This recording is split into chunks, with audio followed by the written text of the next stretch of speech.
Curso de Psicanálise Integrada, módulo 5. E nós hoje vamos lançar o módulo 5 e o módulo 6, porque estes dois módulos tratam de Sigmund Freud. Veja bem que esse curso de Psicanálise Integrada é um curso que trabalha com 21 grandes mestres. Nós falamos 20, mas nós acrescentamos um, que é o Garcia Badaraco, que trabalha a psicanálise desde o ponto de vista para atender os drogados, o drogadicto, a dependência química. Esse vai ser o último módulo, tá? Nós acrescentamos, por isso que diminuímos. O Jung, Freud tinha 3 módulos, diminuímos para 2, justamente para que o módulo 24 seja Badaraco.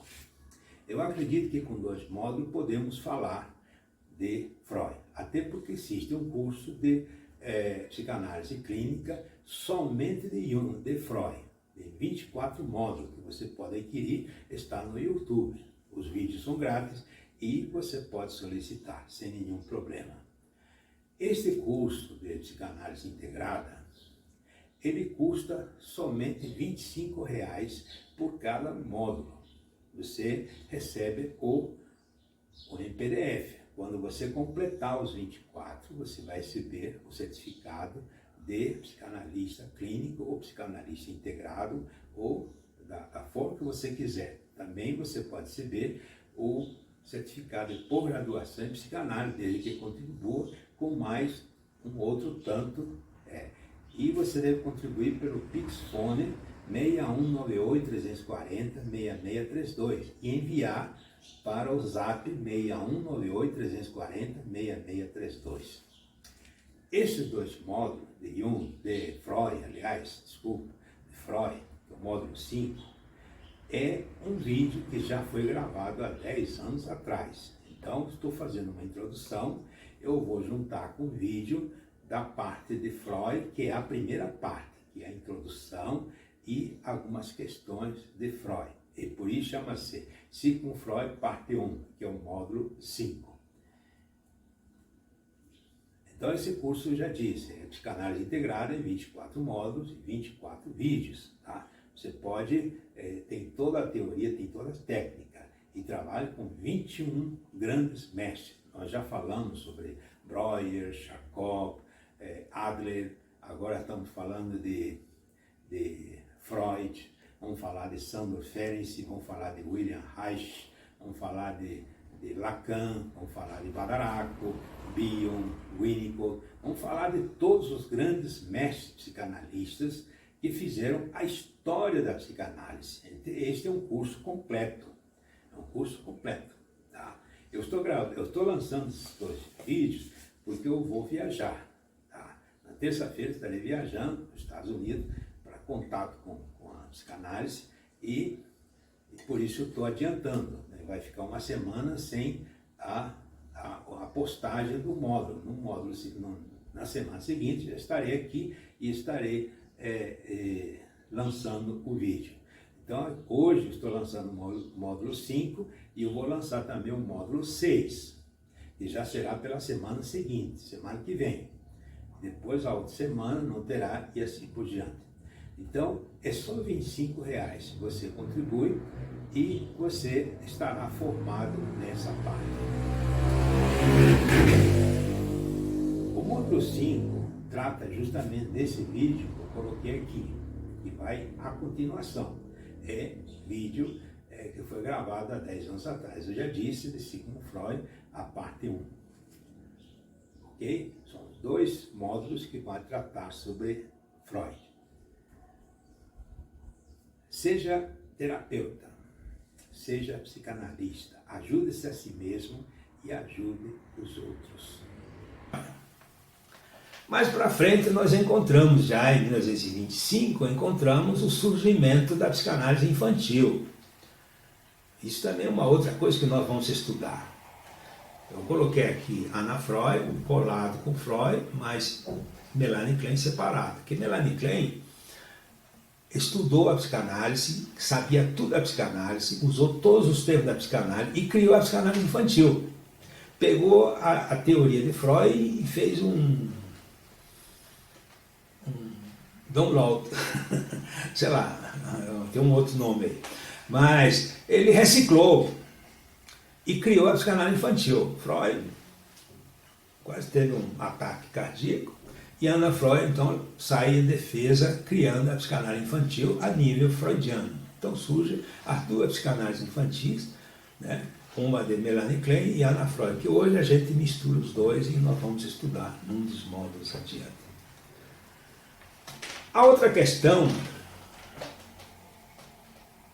é o divã. Esse é o divã freudiano. Tá? Aí você vai dizer, mas esse é o arcano. Mas esse divã é inclusive um divã que veio aqui. Esse é realmente o divã freudiano. Ipsilítere. Até os quadros estão aí, são de Freud. Tudo. Cadeira, tal. Até os mesmos cobertores e tal, está tudo de Freud.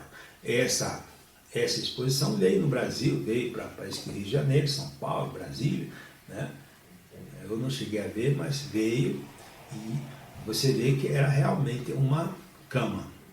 Por que Freud fez isso? Freud criou o divã justamente para que a pessoa deitasse lá e se preparasse, fechasse os olhos, lógico que ia dormir, facilitasse a hipnose.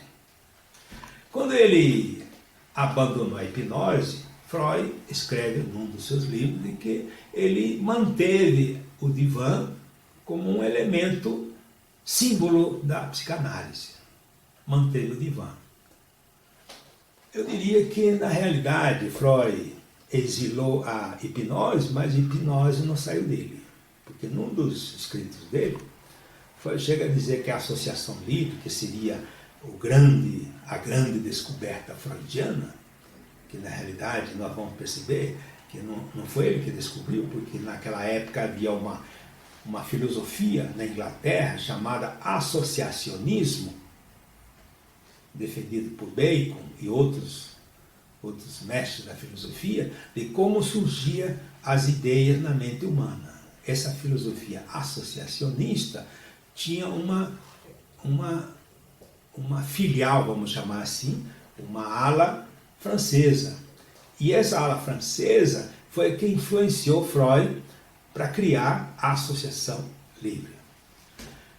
Mas mesmo assim, na associação livre, Freud, nós vamos ver depois, ele explica que a associação livre, a pessoa tem que deitar no divã, fechar os olhos, para se deslocar, para se afastar do mundo,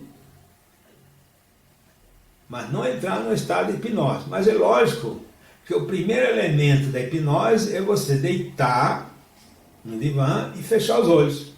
Ou seja, de certa forma, Freud chega a dizer, nos escritos, de que, de certa forma, ele entrava num estado de hipnose. Ou seja, Freud continua usando a hipnose.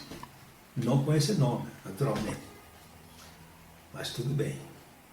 Mestre é mestre. Os gênios são gênios. E normalmente são assim. E o divã é esse. Lógico que hoje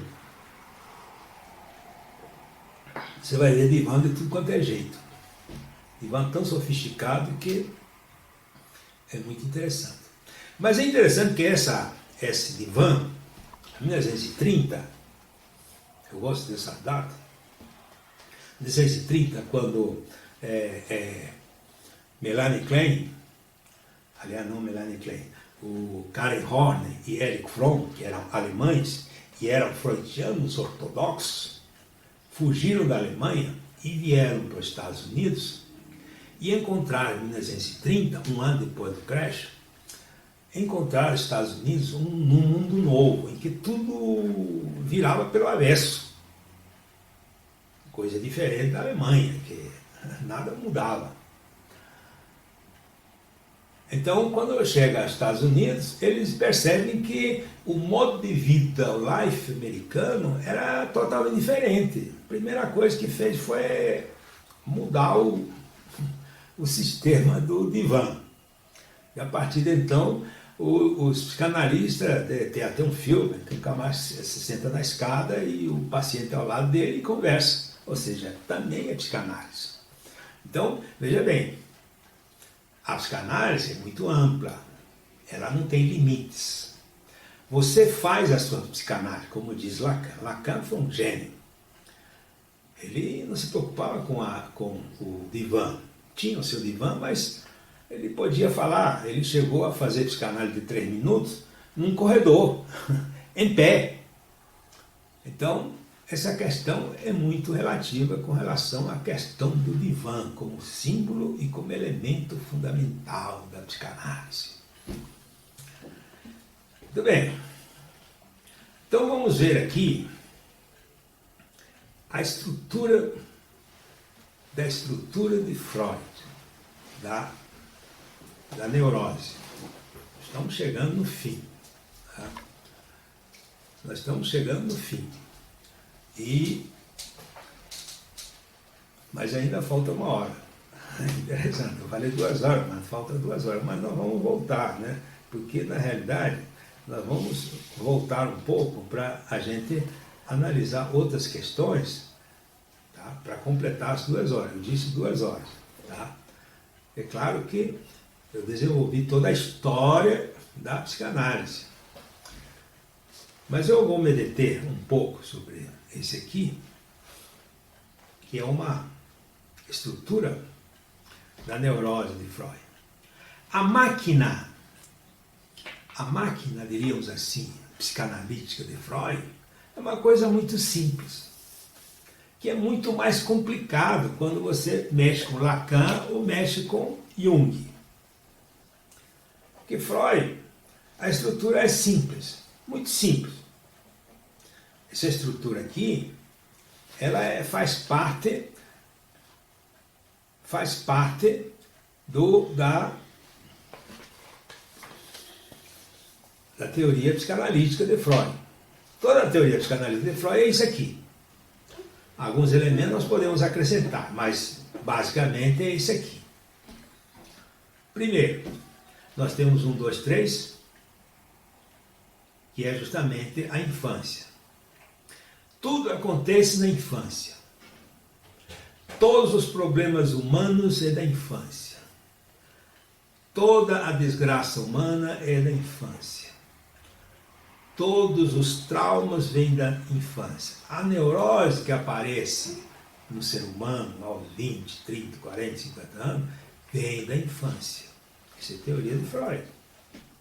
Coisa que vai ser contestada por Erich Fromm, por Lacan mesmo, por Jung e por outros grandes mestres. Mas para Freud é a infância. O problema é a infância.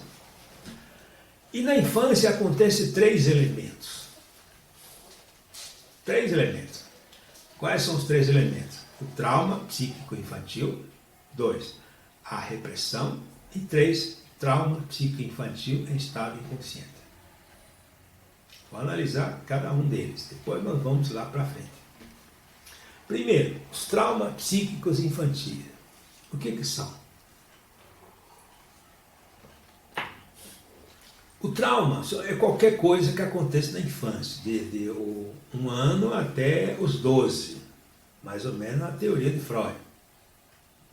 Até os 12 anos. Tá? O que é o trauma? Uma situação externa que acontece, normalmente promovido pela figura paterna, pela figura materna, dentro da casa, porque naquela época, para Freud, tudo era casa, tudo era família, pai e mãe. E aqui convém até colocar uma outra questão, que nós vamos falar lá na frente, mas agora já que nós temos bastante tempo, nós vamos analisar isso. Erich Fromm, quando chega aos Estados Unidos, ele vai mudar essa história, porque para Freud, o causador da neurose é o pai e a mãe. Se uma pessoa é neurótica, pai e mãe, coitado do pai e mãe. Mas para Erich Fromm, ele sai da estrutura do lar e vai para a sociedade. Para Erich Fromm, que era freudiano de carteira assinada, ele vai dizer que um dos principais causadores do trauma do ser humano é a sociedade, a ponto de ele se sentir alienado. Então ele coloca a questão social no meio. Que aliás essa questão social já foi colocada por Steckel, na época de Freud. Mas Freud nunca ligou para isso. Que para Freud, a teoria dele é a teoria dele. Pronto, pertençoração. Muito bem, mas vamos voltar para Freud. Então os traumas psicoinfantis é uma cena do pai e da mãe, acontece na família, que acontece o trauma psíquico-infantil na infância, na criança.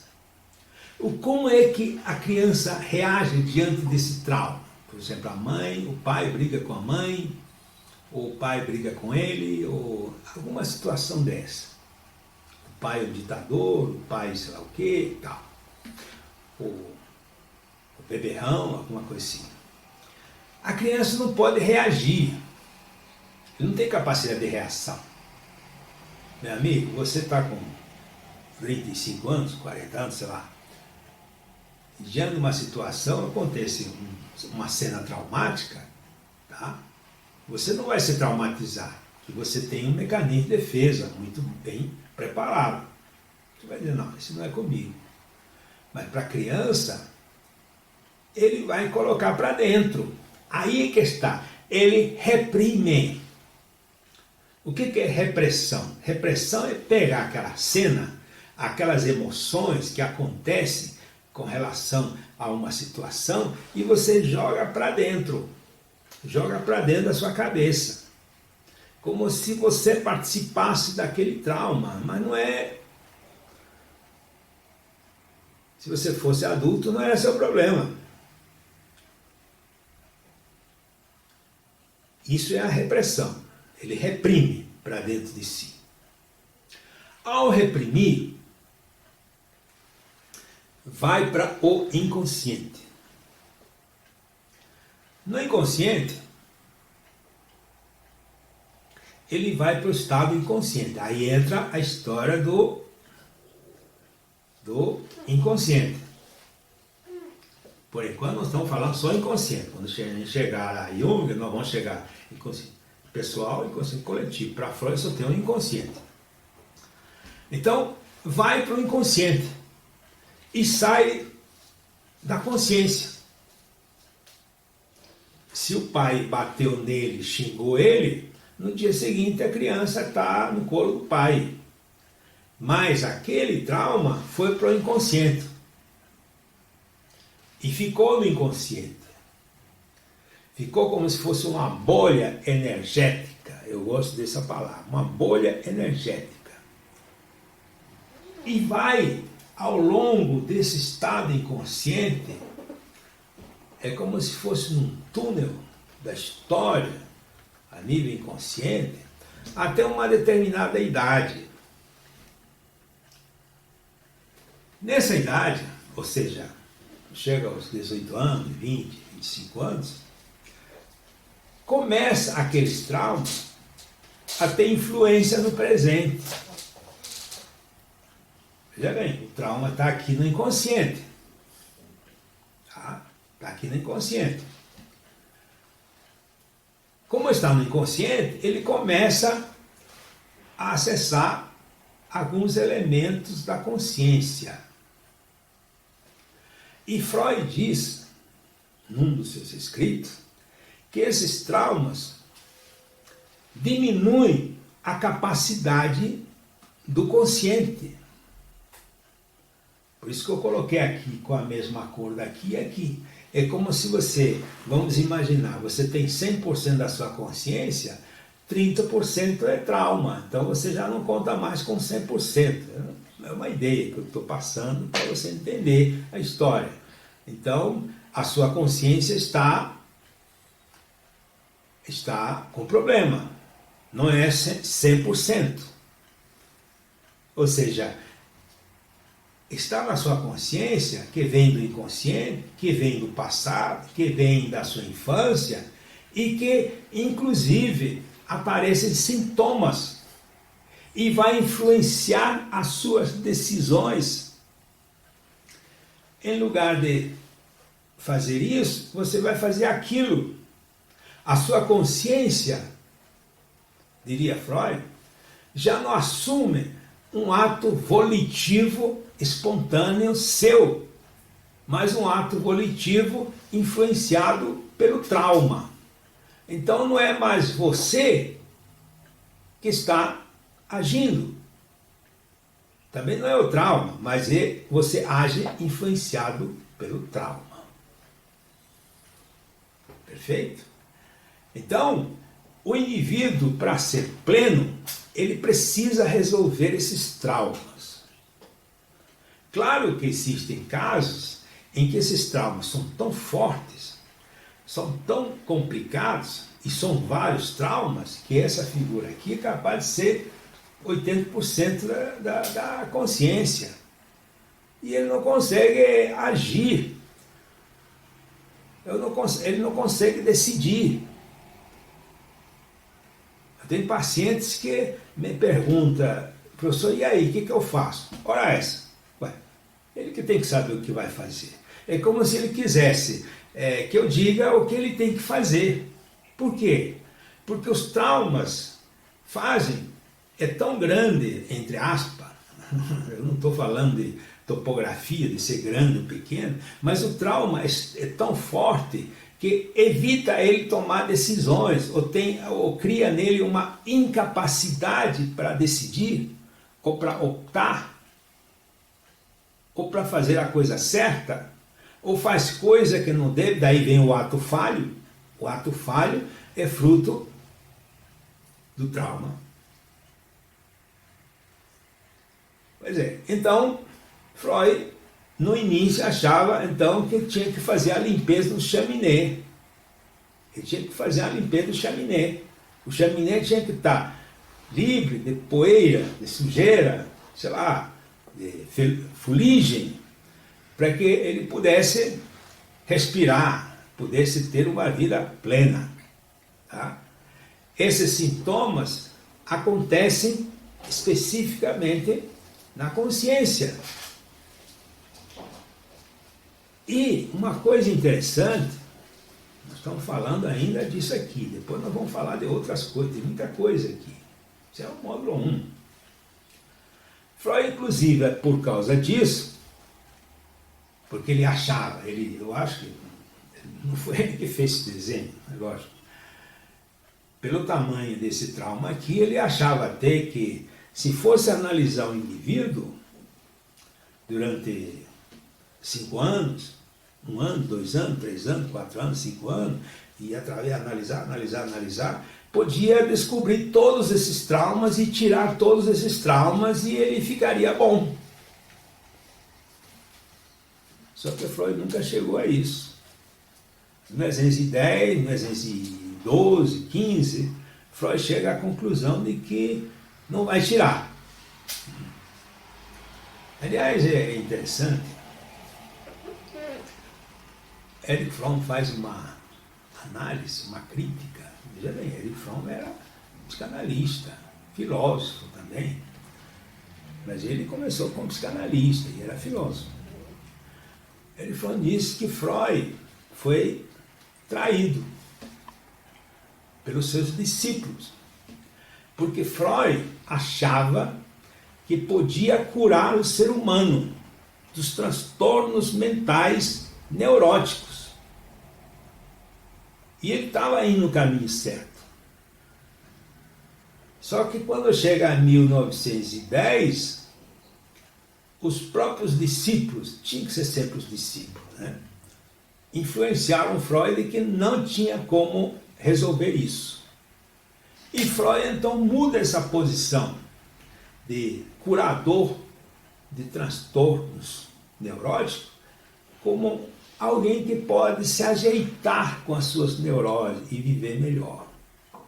Já que eu não posso curar, eu vou fazer um acordo e vou ter uma vida melhor. Mas isso foi uma renúncia que Freud fez, segundo Erich Fromm. E foi a traição dos discípulos de Freud, que engessaram a psicanálise. Que a psicanálise, Freud achava, e isso inclusive fala em 1930, quando ele diz que a psicanálise tem que continuar desenvolvendo as suas técnicas, a sua teoria. Freud era sabedor de que o que ele descobriu, não descobriu tudo. Em 1910, ele chega à conclusão de que essas questões, já que não podia resolver todos os problemas, não podia analisar todos os traumas da infância, sabe o que Freud diz? Freud diz, então, deve ter um ego antigo, um ego inicial, antes do ego. Ora, esse ego antigo, o ego inicial, o pré-ego, que depois vai criar o ego, ele estava falando mais ou menos o que Jung fala sobre o self e o ego. Mas é lógico que eu não ia reconhecer que era uma influência já de Jung. Não estou dizendo que seja. Mas ele chegou a essa conclusão. Não tinha como resolver todos os problemas. Mas para Fromm, ele chegou a essa conclusão que não podia resolver esses problemas porque ele estava indo por um caminho que podia continuar, que nós vamos ver no módulo 3, que fala sobre a transferência com transferência, é que justamente quando acontece isso, ele chega um momento em que ele não tem mais jeito de caminhar para frente. Ele chega a um ponto onde ele tem que estar no stand-by e PT saudações. Muito bem, mas tem um outro elemento que nós precisamos levantar aqui. Tem muito elemento, mas tem alguns elementos que nós precisamos levantar. Aqui eu não coloquei os sonhos, mas esses traumas fazem parte do sonho. É aí que em 1995, quando Freud começou a sonhar muito, porque o pai morreu, tá? Nessa época o pai faleceu e começou a sonhar muito com o pai, começou a sonhar coisas com o pai, começou e tal. E aí ele começou a analisar o sonho. E quando ele começou a analisar o sonho, ele começou a descobrir um monte de explicações que ele não tinha. E aí foi que, junto com a associação livre, que ele achava que era o elemento mestre da psicanálise, ele então lança a mão da interpretação de sonhos. Por quê? Porque esses traumas passam a fazer parte do sonho, passam a modificar o sonho, passam a aparecer no sonho como elementos formadores. E que se você analisar o sonho, inclusive nesse livro Interpretação de Sonho, Freud analisa um monte de elementos oníricos dos seus pacientes em que ele descobre alguns traumas. Eu posso te dizer, meu amigo, de que se eu recebo um paciente, eu peço ao paciente, você me conta o problema. O paciente, quando chega, te conta o problema. Você pergunta o que eu traz, o que você pode ajudar, e ele te conta o problema. Se você perguntar se ele teve um sonho, se ele pode contar um sonho, e ele contar um sonho, eu garanto você que eu posso te dizer qual é o problema e qual a origem daquele problema. Isso já é influência de Jung e Freud. Porque Jung, Freud, Steckel e Adler, todos eles usavam interpretações de sonho. Aliás, isso desde tempos imemoriáveis. Então a interpretação de sonhos é fundamental dentro da psicanálise. É lógico que tem, diríamos assim, 80% de psicanalistas xiitas, eu vou usar a palavra xiita, que são psicanalistas que se acham freudianos autênticos, capazes de se vestir como Freud. Só que eles não usam a interpretação de sonho. Ora, se a obra máxima, se o maior escrito de Freud foi a interpretação de sonho, e ele mesmo diz que é uma das pedras básicas, fundamentais da psicanálise, você deixar de fazer interpretação de sonho, é como você ir a Roma e não visitar o Vaticano, ou como ler a Bíblia e você só lê em português, não lê o hebraico, não lê o o aramaico, não lê o grego. Você pode saber, mas não vai saber a fundo. Vai saber apenas uma camada superficial. A verdade é essa. Porque apenas uma interpretação, uma associação livre, não vai passar de ser uma conversa psicológica. Porque a associação livre é usada pela psicologia também. Inclusive, a psicologia surgiu a partir da psicanálise, nesse sentido, da técnica. Porque antes de Freud, a psicologia era apenas uma teoria, uma ciência, tipo filosofia. Mas a clínica surgiu com Freud. A clínica freudiana fundamentou a clínica da psicologia.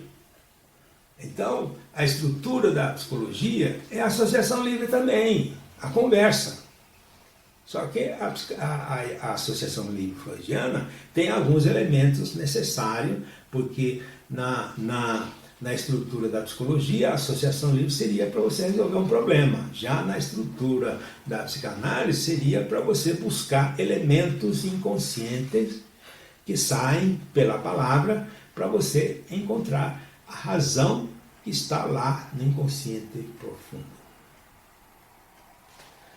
Então são esses elementos capazes, diríamos assim, que fazem especificamente a estrutura da psicanálise.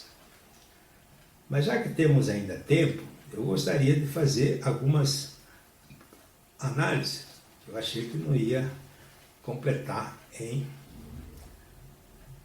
2 horas. Mas eu quero fazer aqui uma análise específica da questão da hipnose sonambúlica e da estrutura de Charcot. Veja bem, a questão da hipnose, que tantos psicanalistas são contra, e que muitos acham que a psicanálise não se deve usar, que eu já disse que é um elemento anacrônico, ou seja, você, quando fala de hipnose, coloca tudo no mesmo bojo. Mas não, tem a hipnose sonambúlica, que era usada por Freud, que nem conhecia, nem imaginava conhecer a nova psicanálise, que 65 anos depois, o gênio do Milton Erickson iria descobrir nos Estados Unidos. Uma abordagem totalmente diferente. Tá? É o Lacan da hipnose. Então, quando você fala da hipnose, se fala mal da hipnose, é porque não conhece a história. A hipnose, eu vejo como, especificamente, não a hipnose sonambúlica, porque na hipnose sonambúlica é como se você entrasse no sistema delta, profundamente no sistema delta, no sono profundo. Hipnose profunda anestésica ou anestesia. Tá? Essa seria a hipnose sonambúlica. Mas a melhor hipnose é quando a pessoa entra no estado alfa. Mas no estado alfa, a pessoa ainda tem consciência. Na hipnose sonambúlica, a pessoa não tem consciência. Ele é totalmente inconsciente, ele não sabe o que está falando. Na hipnose ericksoniana, a pessoa tem consciência do que está falando. Ele está tão relaxado que ele começa a ver coisas e a sentir coisas e a falar coisas e ele sabe. Tanto é que no final de uma hipnose ericksoniana, a pessoa sabe totalmente o que aconteceu. O que fez, o que falou, o que o psicanalista disse, o que ele deixou de dizer e tal. E uma outra questão também, que na hipnose ericksoniana não existe aquela história de que ele me hipnotizou e fez tudo de mim o que ele quis. Não, não existe isso, porque ele mantém a sua consciência. Já na hipnose sonambúlica, é outra história. Na hipnose sonambúlica, não acontece com pessoas racionais, com as pessoas normais. Só acontece com pessoas altamente emotivas e neuróticas. Ou seja, ele entra realmente em transe total, que nem se lembra mais do que acontece. Tá? Na hipnose ericksoniana, ele mantém a consciência e ele pode falar e você pode acionar, você pode resolver uma porção de coisa com a hipnose ericksoniana. Por isso que hoje ela é usada, a hipnose ericksoniana, ela é usada em todas as áreas. Eu diria que todas as terapias esotéricas usam a hipnose ericksoniana. A PNL, o coach usa o tempo todo hipnose ericksoniana. Tá? Então, todas essas terapias que estão por aí usam a hipnose ericksoniana. Aliás, o boom de todas as terapias alternativas surgiram após a hipnose ericksoniana, em 1950. Tá? As terapias holísticas, as terapias complementares e toda essa gama de terapias, muitas delas fantásticas, ou todas elas, surgiram da hipnose ericksoniana. Por quê? Porque justamente você faz uma ampliação de memória, você pode fazer com que a pessoa fique mais tranquila, você pode fazer com que a pessoa pense melhor, produza mais, ele sinta emoções positivas em lugar daquela angústia, em lugar daquela raiva, sentir amor, alegria, paz. Tá? Então, é totalmente diferente. Eu defendo absolutamente a hipnose ericksoniana como um dos elementos fundamentais da psicanálise, junto, naturalmente, com a associação livre. Eu não posso falar muito sobre a associação livre, porque a associação livre nós vamos estudar no próximo módulo. Eu estou falando dos níveis de relaxamento. Mas vamos voltar um pouquinho mais atrás para a gente poder entender alguns elementos. Quando, nos sistemas psicanalíticos, quando Freud cria o seu sistema, até hoje alguns psicanalistas colocam o sistema de Sigmund Freud como elemento fundamental, que é justamente aquilo que eu mostrei aqui, que é esse aqui. Tá? Eu não coloquei aqui propositalmente os outros sistemas. Os outros sistemas, esse aqui. Esse aqui é a estrutura básica do sistema freudiano. Ou seja, a infância, a estrutura e a questão do hoje. Você pode perceber aqui que aqui não tem a figura do futuro. Porque é interessante que Freud nunca trabalhou com o futuro. Nunca trabalhou com o futuro. Já Jung, uma das primeiras coisas que vai fazer é acrescentar um outro inconsciente e vai criar a noção do futuro. E vai criar a figura do ser humano que caminha para o futuro. É interessante, isso é questão de tempo. Porque naquela época, as pessoas só queriam resolver o problema hoje, não estavam preocupadas com o futuro. Queriam resolver o problema hoje. Aí hoje é meio parecido também isso, só que hoje as pessoas são angustiadas pela questão do futuro. Então, uma das questões fundamentais da estrutura de Freud é que não aparece o futuro. Aparece o passado e aparece o presente. Só. Essa é a figura do sistema freudiano. Na outra estrutura, no sistema de Adler,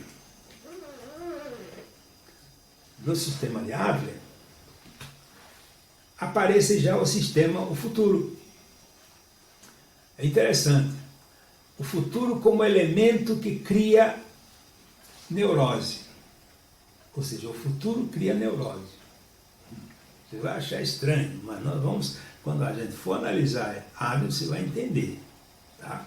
Para Freud, o que cria o trauma é o passado. Para Adler, o que cria o trauma é o futuro. Para Jung, o que cria o problema, o trauma, é justamente não poder ir ao futuro. Na psicanálise prospectiva, o que cria problema é não ter perspectiva de futuro. Você precisa ver o futuro. E aí surge uma figura. Como é que você vai ver o futuro? Pode sim, pode ver o futuro. Existe um curso chamado Psicanálise Prospectiva, em que nós damos elementos fundamentais, elementos, técnicas para você ver o futuro, analisar o futuro. Tá? Na psicanálise pastoral, isso é uma questão mais espiritual, isso nós vamos pular. No sistema lacaniano, também não fala do futuro. Também não fala do futuro. Fala do passado e do presente, de resolver a questão. Mas faz uma questão muito interessante que não deixa de ter relação com o futuro. A questão da superação. Eu preciso me superar hoje para ir para frente. Então, é lógico que existe a questão do futuro nessa história. No sistema existencial, o futuro aparece de duas formas. Para Heidegger, o fundador, diríamos assim, do existencialismo, tá? Vamos começar com Kierkegaard. O Kierkegaard fala o futuro como um elemento fundamental. Mas o Heidegger fala como sendo um futuro um elemento catalisador. Você precisa agir porque você só tem a existência e precisa criar a sua existência para não virar nada no futuro. Existem duas interpretações no existencialismo. A postura sartriana e a postura de Viktor Frankl. A postura de Sartre, eu diria que é o que criou a estrutura dos hippies. Né? Não estou preocupado com coisa alguma. Eu só quero viver hoje. Eu quero me dar bem hoje. Eu quero ser hoje. Eu tenho liberdade e eu posso fazer o que eu quiser com a minha liberdade. Esse é Sartre. Já o existencialista Viktor Frankl, ele fala na questão do futuro. Ele fala, o futuro eu preciso criar, eu preciso ir para lá. Eu tenho um inconsciente profundo, e é interessante que é a psicanálise existencial de Viktor Frankl, que é existencialista, mas ele é meio espiritualista, ou talvez espiritualista. Ele diz que além do inconsciente pessoal de Freud, existe o inconsciente coletivo, existe mais o inconsciente, que seria o inconsciente espiritual, que justamente me empurra para o futuro e que tem força suficiente para eu mexer com o futuro e mudar o futuro. E aí chega o sistema psicanálise quântica, que é o criador do futuro. Ou seja, eu vou observar um primeiro princípio da psicanálise quântica ou da física quântica, é o observador. O observador define o que vai ser. Ou seja, se eu não olho para nada, eu não defino coisa alguma. Mas se eu observo, eu estou definindo o que vai ser. Veja bem. Então, esse sistema, você vai dizer, não, eu não concordo com o plano, concordo, não, tudo bem, mas você precisa conhecer esses sistemas. Você precisa entender cada um desses sistemas que a gente vai analisar, menos a psicanálise quântica, lógico, porque essa é uma outra estrutura, tá? Mas nós vamos estudar nesse curso, nós vamos estudar o sistema de Freud, o sistema de Adler, o sistema de Jung, o sistema da psicanálise prospectiva um pouco, nós vamos estudar o sistema lacaniano e o sistema existencial. Para não dizer também o sistema social de Erich Fromm. E a psicanálise infantil de Melanie Klein. Ou seja, são todos sistemas que estão se interligando. Você vai ter uma visão geral, absoluta, de toda a psicanálise. Você pode perguntar, por que eu preciso ter isso aí tudo? Se eu só quero ser psicanalista freudiano. Ah, tudo bem. Eu acredito que você precisa ter essa visão toda até para você ser freudiano. Até para você ser freudiano. Para você ser determinado X, você precisa conhecer os outros, até para defender melhor o que você é. Ou talvez você seja todos eles. Você consiga fazer uma síntese.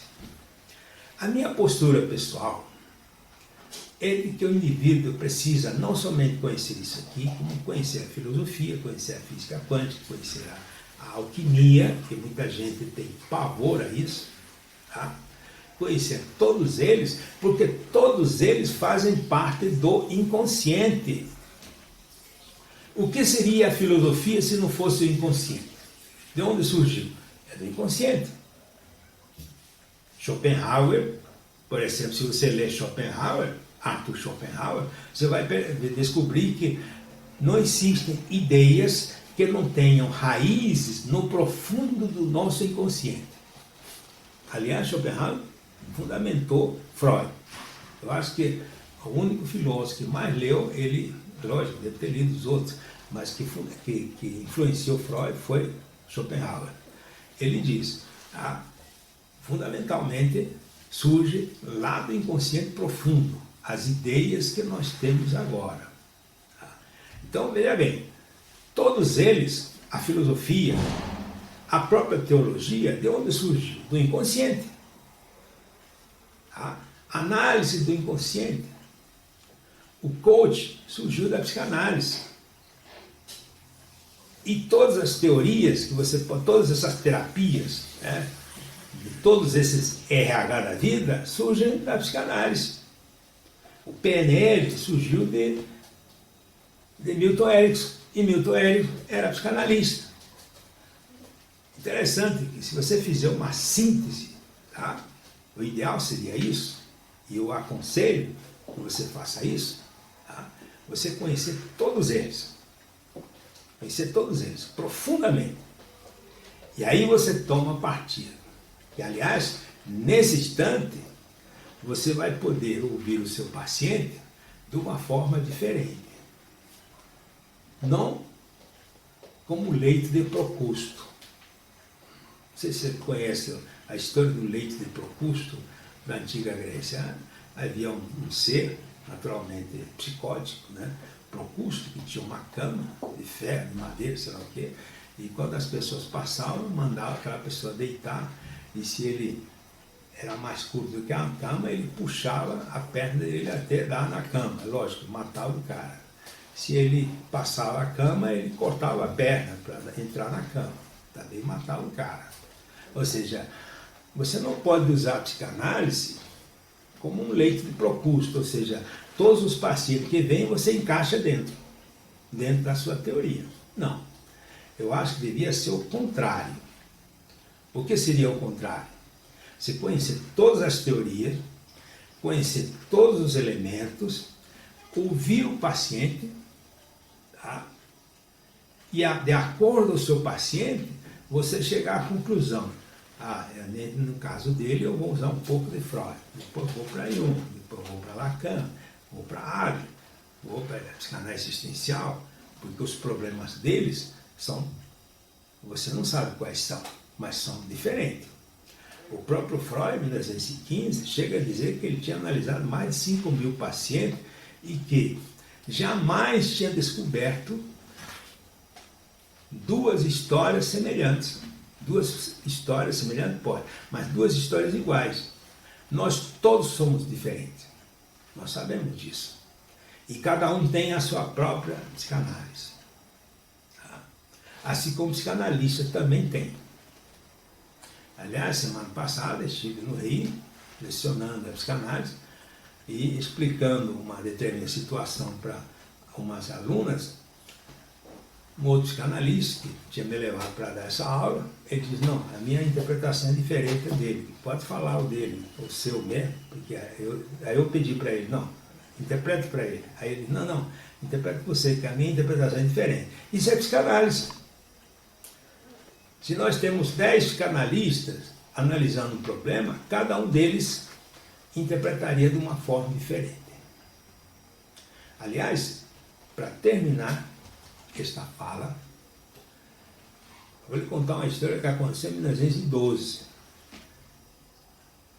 que fundamentou e criou uma das maiores teorias, um dos melhores livros de Jung. Eram dois grandes mestres, Freud e Adler. Os dois lutavam incansavelmente, denodadamente, relacionado a um determinado caso. Tinha acontecido um caso estranho na Europa e, naturalmente, os jornais, os livros, né, naquela época, eles queriam a interpretação de Freud. E Freud fez uma interpretação.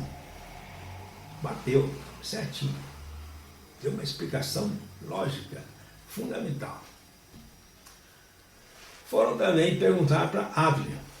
Adler deu uma outra explicação totalmente oposta, que justamente explicava ipsiliter, todos os elementos.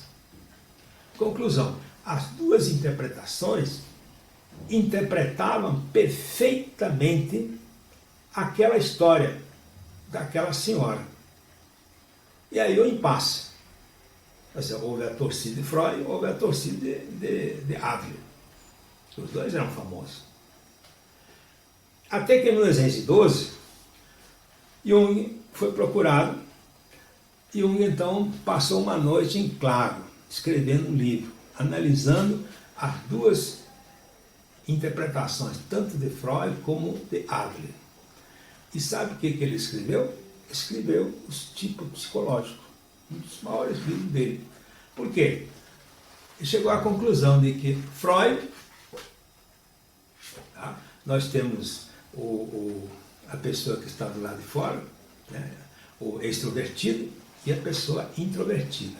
Introvertida é que está para dentro, extrovertido que está para fora.